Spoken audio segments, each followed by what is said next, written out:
Because fathers are really the greatest protective factor in the lives of their children. What's happening, y'all? This is Mike D with Black Fathers Now, where we're bringing the village to the brothers. Every couple of weeks, you can look forward to a quick inspirational message or a thought-provoking guest with knowledge and wisdom, all geared towards helping you be the best father that you can be. We're bringing the village to you. Now it's your turn to do something with what you learned. All right, y'all. Let's go.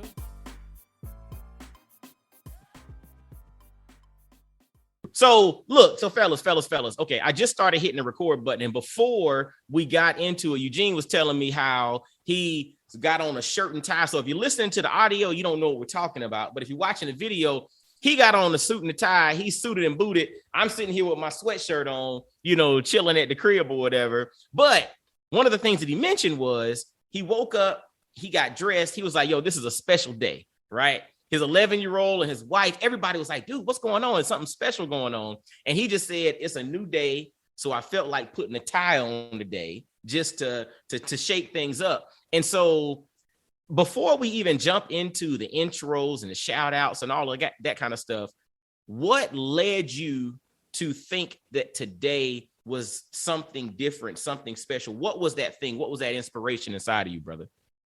Mike, great question, man. And thanks for having me on, brother. Man, I love new beginnings. I love fresh starts. I love new seasons. Today's Monday. It's been a rough season for all of us these past couple of years. And so something on the inside of me just said, you know what, Gene, you're going to another level. It's time to do things differently. It's time to sharpen up your focus. And so I said, you know what, if I'm gonna be a success, I might as well dress like success, Mike. So that's a little bit of the motivation there. Look, it's a new day.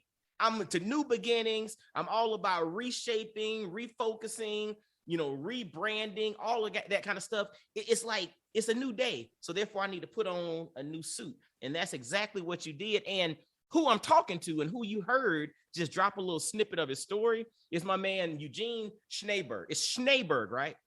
Got it. Perfect, brother. There you go. Look, I'm looking at the spelling. It's Eugene Schneeberg. And my man, he's a husband, he's a father, he's an author. And I'm going to tell you, it was interesting when we had a conversation not long ago and he started going into his story. I told him to stop because I wanted the same discovery process that you all are going to have in hearing this brother's story. But he's an author of a new book, I Never Met My Father, My Journey from Fatherless to Fatherhood.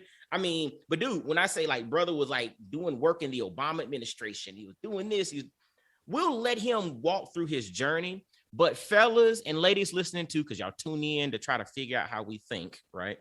Let's welcome my man, Eugene Schneeberg. What's up, brother?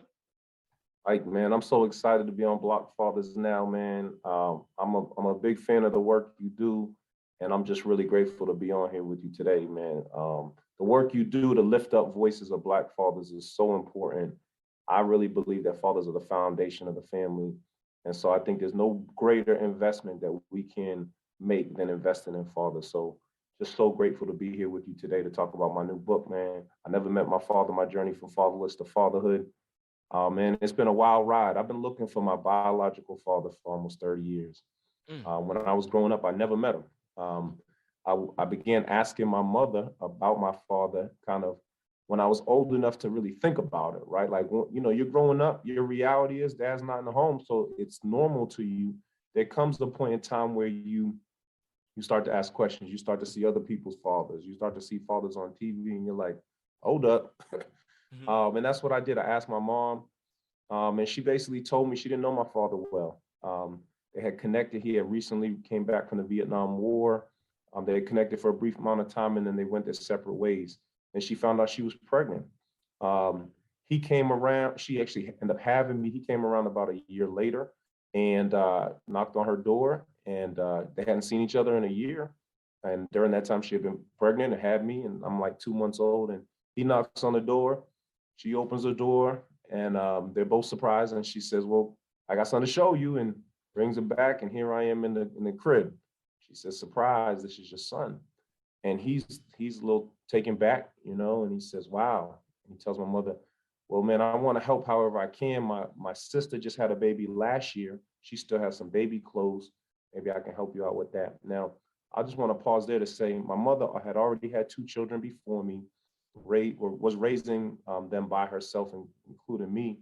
And so raising children by herself wasn't a new concept. In fact, she didn't know my father very well, and in her mind, she didn't know him well enough to trust him. And so she made a calculated decision that week that, you know what, I don't know this guy well enough, and she basically told him, man, thanks but no thanks, and you can keep the baby clothes, and just kind of keep it moving. And so that was the last time, my father called a few more times. Eventually, my mother kind of stopped picking up his calls and moved to another apartment. This is in the late 1970s. There's no Google, there's no internet. So that was the last time they saw one another, and that was 43 years ago. I'm 44 years old. And so fast forward now, I'm asking my mother about my dad, and she tells me his first and last name, very common first name, very common last name. My first thought was, at 8, 9 years old, let me look in the phone book under his last name, which is Graham. So I open up the phone book to Graham. Some of your viewers and listeners don't know what a phone book is, Mike, but it's this big book with a bunch of names and phone numbers. You had numbers. to open up with a lot of pages, yellow and white pages. Yellow and white pages. So I open up the phone book, and there are hundreds, if not thousands, of Grahams in the city of Boston, where I was raised. And so let's say I was 10 years old, I just froze with anxiety. Like, man, I imagine calling one after another, just to be rejected, to be told, I don't know what you're talking about, you're crazy. And I thought, man, I could never do that, hundreds of times, let alone if I did find the right family, what would I say? You know what I mean? At 10 years old. And so I never, until much later, never made any phone calls. I just kind of suppressed those feelings. And as a son, I didn't want to hurt my mother. I could kind of tell it was hard for her to tell the story, even as a young man. And I think some of the men watching this will understand that sons never want to hurt their mothers. And so as I would ask over the years, in the subsequent years, I could tell it bothered her, it hurt her. And so I would try and pick and choose, stick and move, like ask for a little more detail, but not too much. And then she used to give me, like, if you do find him, don't hook up with him in person because he might kidnap you. And so these seeds of kind of fear and so forth was kind of planted. But anyway, long story short, I never really in earnest reached out to him till I probably was in my 20s to really try and find him, when I kind of got my courage up. And the internet had been invented at that point, and reached out to, actually called a couple Grams from the phone book, reached a couple with his name. They kind of told me politely, no, that wasn't them. It was awkward. Imagine calling a stranger and saying, hey, I'm looking for information. Are you my father? And they're like, who are you? You know what I'm saying? And that continued for many, many years. Buddies of mine saw how kind of important this was to me, threw some money together and hired a private investigator for me on my behalf. Man, that moved me so much. Powerful, man. Hired a private investigation firm. They came up with no luck. They said, hey, I don't have enough information. We didn't have a middle name, a social security number, a date of birth, none of that pertinent information. My mother didn't know him that well. All I knew was that he was served in the military, about 6'3", African-American brother, had a Jerry curl, Mike. That was a very important piece of information. Had a Jerry curl in 1977. Anyway, so this journey continued. I kept praying, and all the while, God was kind of making it clear to me that this was somehow he was orchestrating this for my good. And after reading a book by Dr. Miles Monroe on vision and purpose, I got clear that really my purpose was to help strengthen fathers and to help restore and strengthen families. And part of my pain was actually leading to my purpose. And so I ended up working for the Obama administration. And Mike, guess where I ended up working on the president's fatherhood and mentoring initiative, helping. Wow, hold on, pause. Like, okay, so because you mentioned something, and I definitely want us to go back to it. You mentioned you didn't want to hurt your mother, but in reality, you were kind of hurting yourself in the process. So it's kind of like you assumed that pain or that hurt because you didn't want to put that on your mother because, you know, as a son, you didn't want to do that. But what's interesting, that is something like sacrifice to an extent, which when we stop and we think about fatherhood now, what is it that we do day in and day out?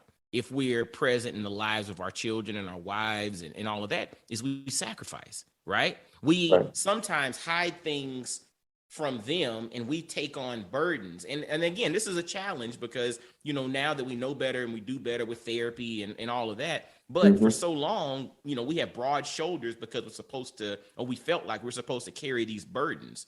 And so it's interesting how this led you down this journey of empowering fathers, of helping fathers, of working with fathers on a global scale, right? But from the jump, you were actually, like you just mentioned, you recognize you found your purpose in this. You were being groomed for that by taking on burdens, which fathers inadvertently have to do as the head of households and, you know, in leading families. But before we jump into that, I want to take it back because usually when we start, I always have the brothers give shout out. So before we jump into your journey, Cool. your story, I like for you to give some shout outs to those individuals who are kind of the wind beneath your wings to allow you to be who you are, to then inspire this amazing journey that we're about to jump back into in a second. Give me a few shout outs, but then let's jump back into this journey, brother. Absolutely. All right. Shout out number one has to go to my mother, Hannah Schneeberg, 80 years old this year. Remarkable woman. Uh, you know, experienced a lot of trauma in her life, and but was able to raise my sister and I by herself. And without her, man, I certainly wouldn't be where I am today. So definitely shout her out. She's a major part of the book. Shout out to my amazing wife, who we met when I was 15 and she was 14, and we've been together almost 30 years. Wow. Man, she is. You talk about wind beneath wings. That's it. Her strength, her conviction, really helps me day in day out, and raise our four children. So shout out to EJ 16, Genesis 14, Elijah 11, and Franklin 4. And then shout out to my father-in-law who passed earlier this year, who was really my first example of a loving husband, a loving father. And I watched him love on his wife, love on his six biological children, their adopted son, and the dozens of foster children that they raised in their household. And in many ways, I've modeled, you know, my view of what a father looks like and what a husband looks like after the late great Pastor Warren Collins. Brother, man, you got, you literally, when you say wind beneath your wings, you got like a typhoon beneath your wings, right? The way that you know, these inspirations, these stories, these individuals that are here that allow you to carry and do the things that you're doing on a very high level. And so kind of jumping back into your story, you know, you mentioned that this pursuit of your father, this pursuit of a father in your life growing up was in essence this basically the staking of who you were to become as you evolve, as you grow, and as you become, you know, the man that you're supposed to be in life. But then you mentioned it led you down this path of working with fathers, and with the Obama administration, you were now part of working with fathers on a national or even a global stage, right? Talk to us a little bit about that journey, what your role was, and the impact and things that happened there. Absolutely, man. Well, after I graduated from Boston University in my early 20s, my first job out of college was at a juvenile detention facility, working with kids that were locked up. And to be honest, man, when I was growing up, I had it rough growing up without a dad, you know. So um, I had, I've been robbed, I've been shot at, I've been jumped, my house been broken into, all kinds of stuff. Felt really vulnerable as a teenager. So anyway, when I got the opportunity to work at this juvenile detention facility, my first thought, if I'm being really honest, not politically correct, I said, do I really want to go work with these bad kids? The types of kids that had taken my lunch money and, you Mm, know, jumped us and all that other stuff. mm, But when I actually got in there, I was 100% wrong. These weren't bad kids. These were kids that just lacked opportunity, lacked, you know, positive influences in their life, reminded me so much about myself. And they taught me so much as a 21-year-old working with these 14 and 15-year-old young men. And that totally changed my life, totally changed my career trajectory, where I went on to work for a faith-based nonprofit in Boston, helping young people when they're released from these facilities to get jobs back into school, match with mentors, and reduce gang violence. After doing that for several years, I landed on the radar of the Obama administration, where they essentially recruited me to come to DC to help support their youth violence prevention work and to expand their work to engage faith-based organizations. So I came down to DC. I never thought I would, but prayed about it and got open the door. And I ended up serving as the director of the Center for Faith-Based and Neighborhood Partnerships at the Department of Justice. So an amazing opportunity to work with some of the leaders in the 100,000, person Department of Justice under the first African-American Attorney General, Eric Holder. My immediate boss, the Assistant Attorney General, had a $2.5 billion annual budget. Just learned so much about how government works and work to make sure that what I had learned kind of cutting my teeth doing this work in nonprofit circles was able to kind of translate. So by the time I left after 6 years, we had conceptualized and put into practice new grant opportunities totaling about $30 million to support fathers who are incarcerated and their children, recently released young people from juvenile facilities. We had expanded the administration's youth violence prevention work to 30 cities and helped them implement violence prevention strategies. So, man, it was a wild ride. I learned a lot. And during that time, I did have an opportunity to be invited to serve on President Obama's Fatherhood Initiative. In large part, Mike, President Obama only met his father just a few times. And so that's a huge part of his story. He empathized with the plight of millions of young people who were raised without their fathers. And so what an amazing opportunity to help advance that work. The administration funded about $75 million to fatherhood programs every few years and was able to support that. And then when I left the Obama administration, I continued to consult and work to continue to promote responsible fatherhood. So that's what I feel strongly called to do. My life's passion is kind of at the intersection of young people involved in the juvenile justice system, helping them to have more opportunities and make better decisions. And then this issue of fatherhood, which I think is so closely aligned. I'll say this and then I'll pause. I was talking with a retired police chief a few years ago. And when I told her what I did, she said, you know what, I've been in law enforcement for 30 years. And she said, the single most determining factor with those who come in contact with law enforcement in the criminal justice system and don't is those who have their fathers at home. And it just blew my mind that she was that candid and that straightforward. And I've seen that play out time and time again as I've gone into prison after prison. And you can just see that the overwhelming majority of those men and women in there really had either no relationship or a bad relationship with their fathers. So if we really want to stem the tide of folks entering into the criminal justice system, again, I think the biggest investment we can make is the strengthening fathers, equipping them and giving them the tools they need to be in their rightful place in their families and their household. Ooh, dude, I'm gonna tell you, it's as you were talking, and you're probably familiar with his work. And it's a book called The Boy Crisis. Are you familiar with The Boy Crisis? Yeah. Brother Farrell. Yeah, Brother Farrell. And so what's interesting about it is in his book, he really highlights the direct correlation between basically father or dad deprived boys and incarceration and gangs. He even correlated on a global sense. He was just like back in the day, the young men who were recruited to Hitler Youth were dad deprived boys. The men, as far as those that get caught up in various, extremist organizations and terrorism scenarios were typically dad deprived boys. And so he termed it dad deprived boys, not necessarily they were fatherless, they were just dad deprived. So maybe a dad was there, but a father was there, but the interaction was not fruitful. And even goes back to what you were talking about a second ago, where it's not just about having a dad there, it's having a dad there and having a proper relationship. Because like you mentioned, and you threw a caveat that some people tend to overlook, they just think dads need to be there, but it's like dads need to be there, but dads need to be there and have the right type of relationship, with the child. And so there is a direct correlation with your work. And it's interesting how it all comes full circle. Again, if you stay out the way and you stay present, you stay open and obedient to that thing that's flowing through you. And you and I know what that thing is, right? Like when the Holy Spirit speaks to you and it's flowing through you, if you're obedient to that, your gift will make room for you. And sometimes your gift is wrapped in pain. And that's what's interesting about your story, the pain of not having your father, was in essence the wrapping of this gift to then help others to not necessarily have to experience that pain. Absolutely, man. I can't underscore, Mike, what you just said enough.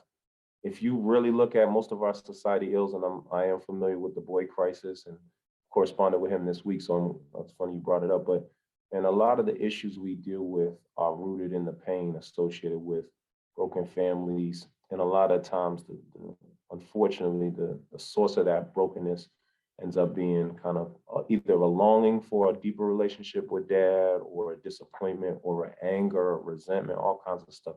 I mean, at the family unit core, you have a father and you have a mother who is designed to raise and bring up children. I mean, that's as fundamental as it gets, going back to the very beginning. And when one of those elements is out of place, whether dad's not there or mom, unfortunately, Mike, you probably are seeing this as well.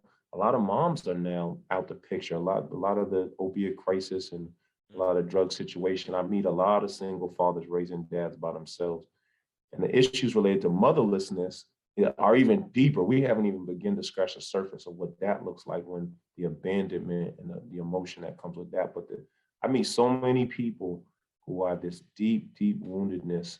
One statistic says 9 out of 10 individuals carry a father wound. And my goal is to reduce that number significantly. My goal is to make sure that 9 of 10 don't have a father wound, right? That have a loving, connected relationship with their fathers. There's no perfect fathers, just like there's no perfect mothers. Fathers aren't better than mothers, and mothers aren't better than fathers. I'm not here to point the blame at anyone.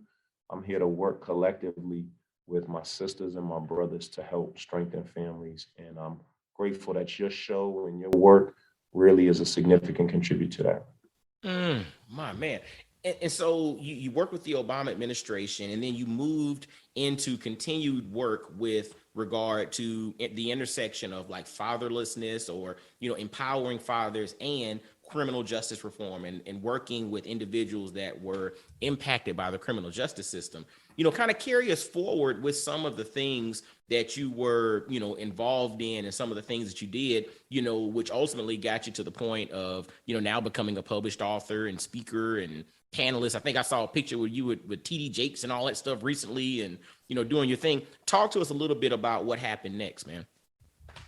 Yeah, and you talked about the spirit flowing through you, and I would be remiss to say, like, my life would be jacked up if it wasn't for God in my life. That was probably the single biggest thing that changed my life. But I really try and stay in my lane, right? I think when you know what you're called to do, it makes it easier to say no to a whole bunch of stuff, right?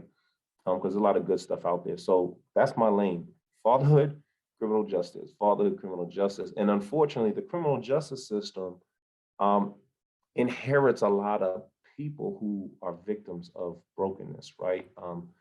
And so I like to work myself out of a job. I like to work to be so diligent and so collaboratively with people like you, Mike, that so few people even enter the criminal justice system that there's really not a much need to even do that work anymore. But because fathers are really the greatest protective factor in the lives of their children. So I would do a lot of work with human service agencies, social service agencies, fathers who have children and involved in the child welfare system, the foster care system, dads who are on child support, um, uh, fathers who are involved in Head Start and the like. But and then I also work with churches and other organizations to help support young people when they're incarcerated. Um, I do work on the National Responsible Fatherhood Clearinghouse, and our mutual friend Kenneth Braswell on fatherhood.gov to help promote resources and around fatherhood as well. So, man, it's all kind of one and the same for me. The more we do to strengthen families, the less I think need will be put on these systems to kind of help patch up broken families. If we can, in the public health sector, they say if you can go upstream, instead of trying to take the babies out the river one at a time, go upstream and figure out who's throwing the babies in it the first time, like stem the tide. And so I believe by working with young people before they even become parents, by changing the narrative and the culture in our society around fatherhood and relationships and marriage, right? A lot of brothers, Mike, if we're honest, we know a lot of brothers that are a little scared to get married, or some sisters that scared to get married. And I've been married almost 20 years. I'm a big advocate for marriage. I think it's God's design to safeguard us and safeguard our children. And so, man, I'm just trying to work to change culture, change people's mindsets about families, about fatherhood, and about marriage. Man, I'm gonna throw something. You dropped the gem, and I hope the folks listening did not miss it. And you mentioned if we go upstream a little bit, right? See, when you think about a stream flow, it goes downstream, right? So it goes from one place to another place. And a lot of times what we do is we go downstream and try to catch what's coming from the top of the mountain and rolling down. Whereas Brother Eugene said, if we can just go upstream a little bit, we might be able to get to the root of the problem. And the reason I said that is this. So, I have connections with and community with a lot of brothers in a lot of spaces. One of my line brothers is a chiropractor, and one of his and he's an upper cervical chiropractic. So basically he focuses not on adjusting your whole spine, but adjusting the atlas, which sits right below the base of your skull. And the theory of his, manipulation is if he gets the atlas right, it's kind of like when you hold a chain that has a kink in it and you shake it a little bit from the top, the rest of the chain ends up straightening out. That's the theory behind how he operates. I have another brother, man. This is a really good friend of mine. He's a strength and conditioning coach for the New York Knicks. And one of the things that he mentions when he does an initial evaluation is he has these athletes. Now, these are the top athletes in the world. He said they take their shoes off and I look at their feet. I just have them do simple squats and walking because I can then look and see what's off. And a lot of times, one of the things we think that there's something wrong with your calf, but it's really something on your left shoulder that is out of alignment, that's pulling on this, which is tweaking that, which causes you to walk a certain way, which is causing a strain in your calf on the right side of your body.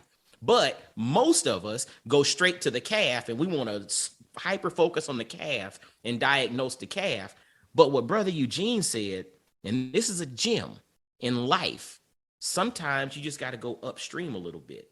What some might call it in the new terminology is like first principles thinking, right? You get back to the root and you basically weed away, take away all the stuff that's on the surface, and you get back to the core components and you start building from there. And what you might find is these 12 issues that we're having in society could be fixed if we go upstream and fix this one thing. And that one thing now flows downstream, and we no longer have these issues that plague us. It's a gem, brother drop. I hope y'all didn't miss that, because Brother Eugene dropped a gem. Oh man, I appreciate that, brother. And yeah, that's what the book's all about. I give advice to young men and young women who aren't yet parents, aren't yet fathers and mothers, about what to consider before you take that plunge, right?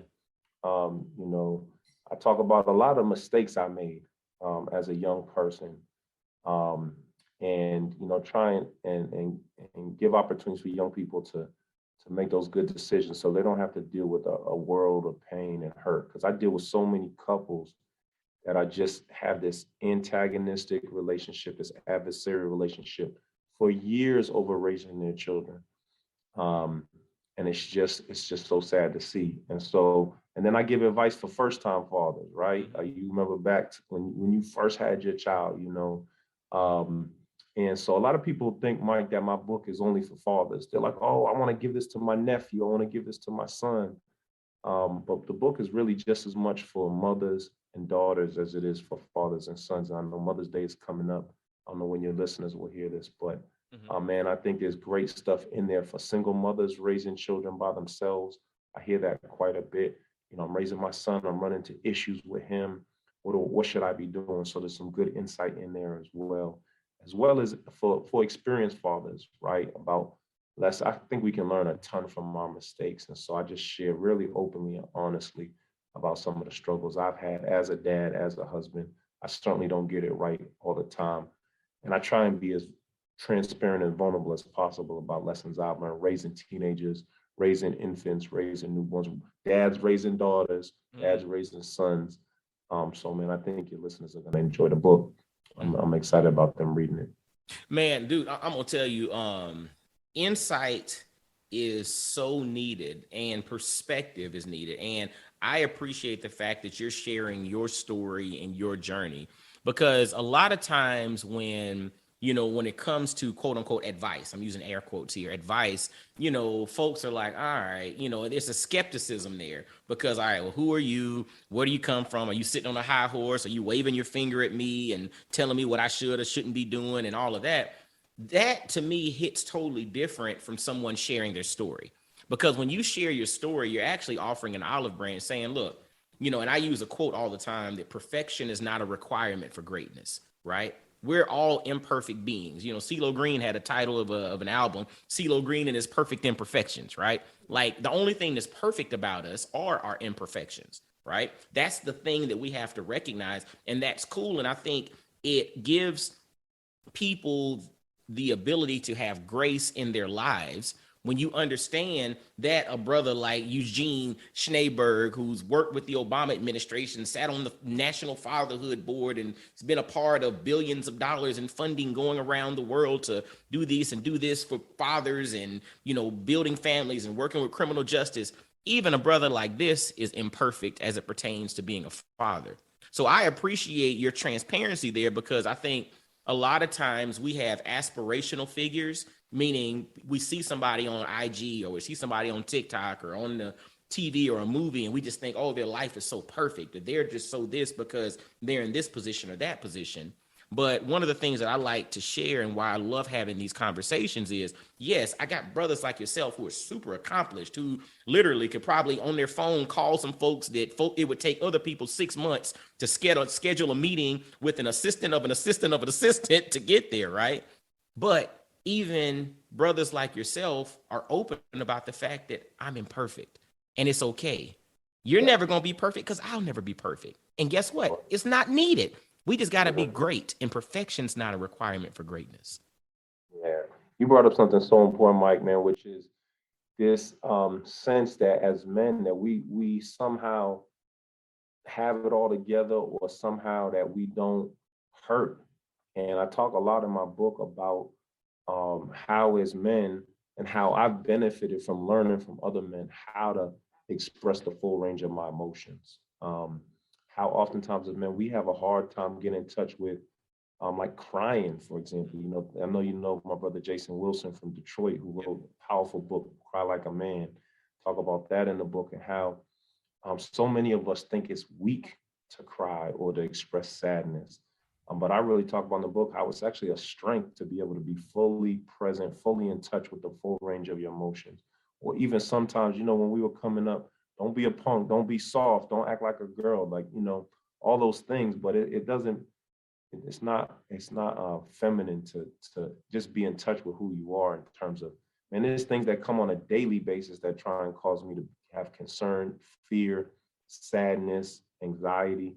And if we're not in touch with it and we don't have a healthy way to express it, oftentimes we suppress it for so long, then it just explodes. And most times it comes out as anger. And so I run a lot of groups with fathers, and that's the main thing, is getting to a place where we're safe enough, we trust one another, and where we can be vulnerable. I missed it, man. I raised my voice at my wife yesterday. I was short tempered with my daughter the other day. At work, I missed it here, I missed it there. I'm feeling anxious about this.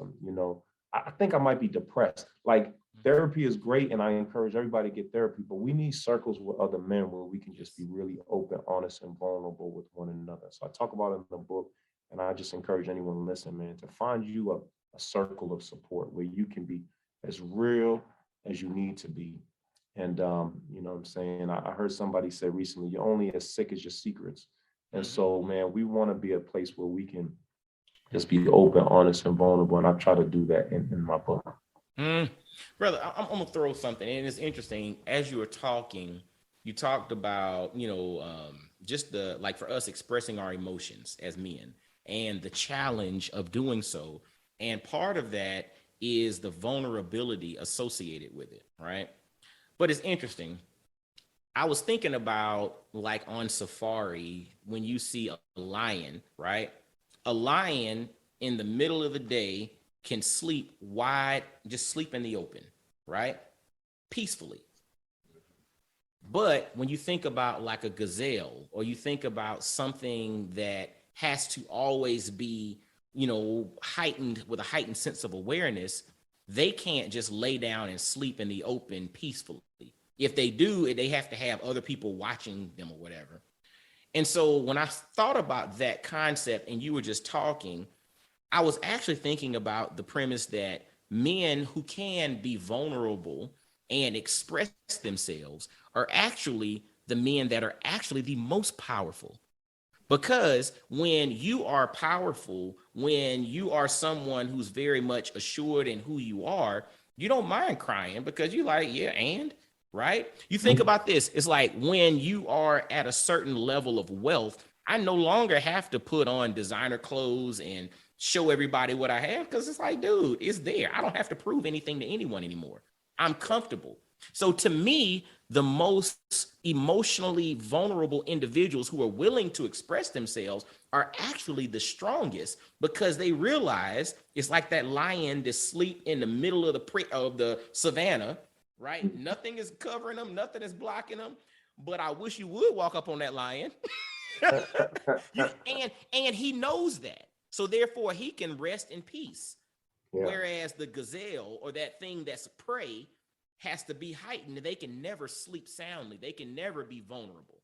So it's just like, as you were talking, I think we have to start reshaping this whole narrative of emotions are connected to weakness, but actually emotional vulnerability is connected to strength, because only really strong individuals have the awareness, the ability to be emotional pretty much wherever they want to go, because they're like, dude, I ain't got nothing else to prove to you. Yeah, and a lot of times we're not aware of it, Mike, because that narrative, when we're raising our boys and they start to cry, man, stop crying, stop acting like a girl, stop acting like a baby. So we internalize that oh, if I cry, that somehow I'm a baby, or I'm feminine, or whatever, I'm weak. So we just don't allow it. It's just subconscious, not even aware of it. We just don't allow it. I explained this to a group about 30 incarcerated fathers just the other day. And in like 15 minutes of explaining the concept, they were able to go from this kind of tough guy mentality to a place where they were willing to go hurts and the things that they wrestle with. And one of the biggest things that most of us wrestle with, Mike, that's unaddressed, is this issue of resentment and unforgiveness towards our father. So I have a chapter in my book called Forgive Your Father, Forgive Yourself.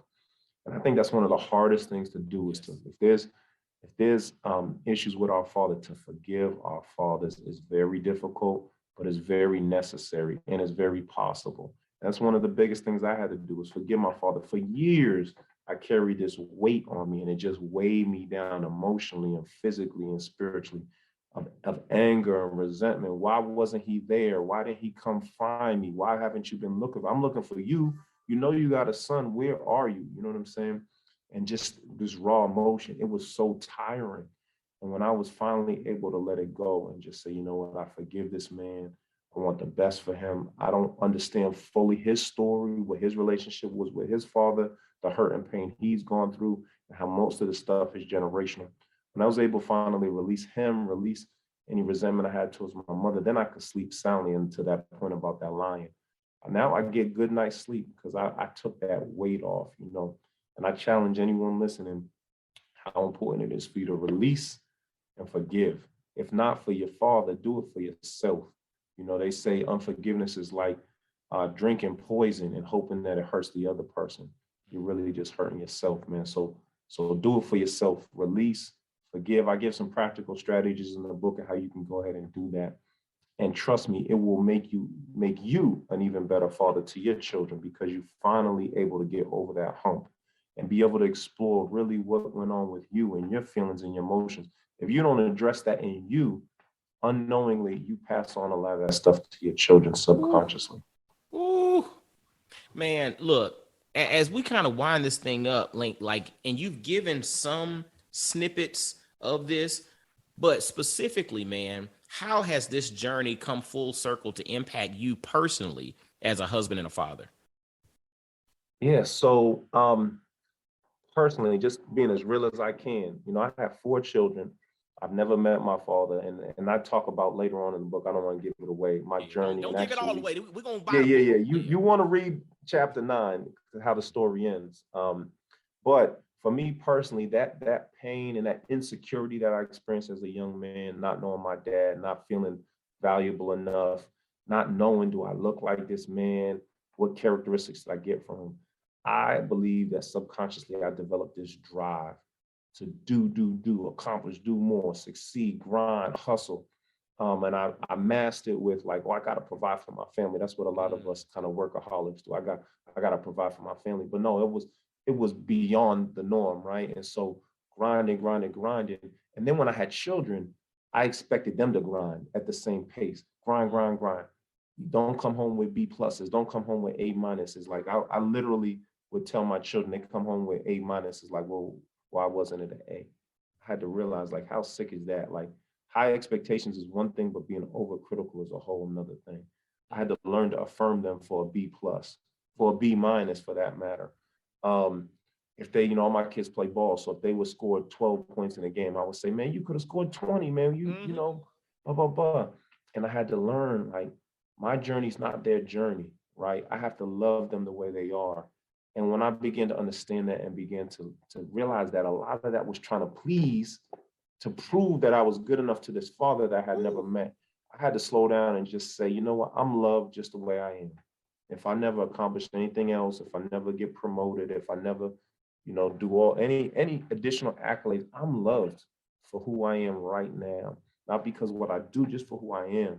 And so I had to learn that about my children, that I love them for who they are, not based on what they achieve on the court or in the classroom or what have you. So that was big for me. And that came at the same time when I was able to release my father, when I was able to realize through this journey of writing this book that, I need to be as healthy and as strong as I can, as present as I can, to love and affirm my children while I have them in my household. I got a sophomore in high school, man. He's going off to college in a few years. I remember I blinked and he was in the delivery room. And so, man, I don't want to miss these years. I want to be present. I want to love on them. And so this book, man, is my attempt to make sure that as little children as possible have to go through what I went through, right? I want as many children to know the love and affirmation that a father has, the safety and the security of having your dad present with you. And my hope and prayers, as I know it is yours, Mike, that more men have the opportunity to do what they were created to do, and more children have the opportunity to experience the love, the unconditional love of a father and a mother. Man, I heard I am enough. Like, I am enough. And fellas, ladies listening to, I hope you all recognize when you look in the mirror that you are enough. It's not what you do. It's not your accomplishments. It's not the this, the that. It's the I am. And I am is enough. And that's the thing that a lot of us lose sight of. And for us as a family, I don't get mad at my kids for bad grades. I don't get mad at them for, not getting a hit in the baseball game or not winning the track meet or whatever. I don't get mad at that. The only thing that gets under daddy's skin, and they'll tell you, is poor attitude and poor effort. As long as your attitude is fine, and as long as you give a great effort, I don't care about the outcome. See, and that's the thing for me as a father that I've had to evolve and grow into, because society pushes you down down the pathway of the outcome. It's the outcome. But the reality is we have no direct control over the outcome. The only thing that we can control is the input, not the output, right?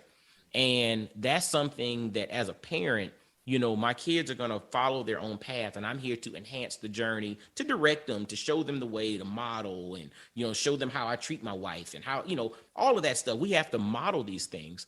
But the reality is we celebrate when they're nice people. We celebrate when they do something kind for someone. We celebrate when they work really hard. And if that working really hard results in a C or the top grade in the class, I don't care. I just want to know that you worked hard and you gave your best and you brought the right attitude to the table.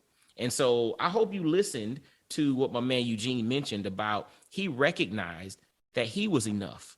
Once he released his father from the bondage of resentment and he forgave, he recognized that he was enough, and that then spilled over into him as a husband and a father. And all this you can catch in his book, I Never Met My Father, My Journey from Fatherless to Fatherhood. And now where is the book available? Where can folks grab it? And also like social media and everything, how can folks follow you and get more insight from you, brother? Yeah, absolutely. So the book's available at inevermetmyfather.com. That's the website. You can go on there, you can purchase it, we'll ship it out to you. You can put a little note in there if you want me to autograph it or sign it, or you want to give it as a gift to a father in your life or a young person in your life, or as I said, Mother's Day is coming up. It's a great gift for moms as well. This is actually going to release the day after Mother's Day, if I'm not mistaken. Okay. Yeah, May 16th is, so, you know, as folks know with podcasts, unless you're doing a live release, we record them and then release them later. So we're recording prior to the release date, but this will be live in its full form on May the 16th, Monday, May the 16th. Awesome. So it's a great retroactive Mother's Day present. There we go. But also leading up to Father's Day this year, which actually is on Juneteenth, on June 19th. Come on. Great Father's Day. You can follow me on Instagram at RepJC247, REPJC247 365. On Facebook, just Eugene Schneeberg. And the best place to go is www.inevermetmyfather.com, and you can pick up a copy. We're excited for you to read it. I pray people say that it's a quick read. A lot of people actually have read it in one sitting. So a lot of people say like, oh, I'm busy, I don't have a lot of time. It's a quick read, it's not long. And just make sure you got your tissues ready, because a lot of people talk about how really it evoked a lot of raw emotion for them as they read it. Well, brother, man, well, first off, before we finish, we got to give a shout out to our man Jackson Drumgool for being the bridge connecting the dots here. And so thanks, Jackson. Shout out to my man for linking this up. He was just like, Mike, there's this brother you need to meet. I'm gonna put y'all on a text thread. Y'all take it from here. And man, I was just like, yeah, brother, you brought a hit on. I appreciate you. So thank you to Jackson for linking us up, man. Yeah, it's a good brother, man. It's a good brother. There's a lot of good ones out there. And that's another thing, man. There's so many great fathers out there. Shout out to the fathers listening. We get a bad rap, man. There's so many extraordinary fathers that I met that just love and care for their kids. And so grateful for each father listening, and so grateful for each mother listening. The extraordinary sacrifices that mothers make. Man, I'm grateful for an amazing mother that I have, and that my children have an amazing mother as well. Awesome. Well, Eugene, I salute you, my brother. Keep up the doggone good work, man. You're impacting lives. You're in your lane. You're not staying in your place. You're staying in your lane. So you're flowing in the direction that you're supposed to flow, and you're allowing that thing that's flowing through you to get out to the world. And I appreciate you for it. We're all going to be better for it. Y'all make sure to visit inevermetmyfather.com, inevermetmyfather.com. Grab a copy of his book. Hit him on social media, link up with the brother. If you don't know about him already, let him know you heard about him on Black Fathers Now, and continue to encourage him to keep letting this thing flow through him, because his story is going to help somebody else, but allow that to inspire you that your story can help somebody else as well. And so, brother, thank you so much for your time. And as always, y'all follow Black Fathers Now everywhere on social media. Share this episode out. And until next time, y'all be blessed, well, and wise. And I'll holler at you. Peace. Yo, fellas, I hope you enjoyed today's episode.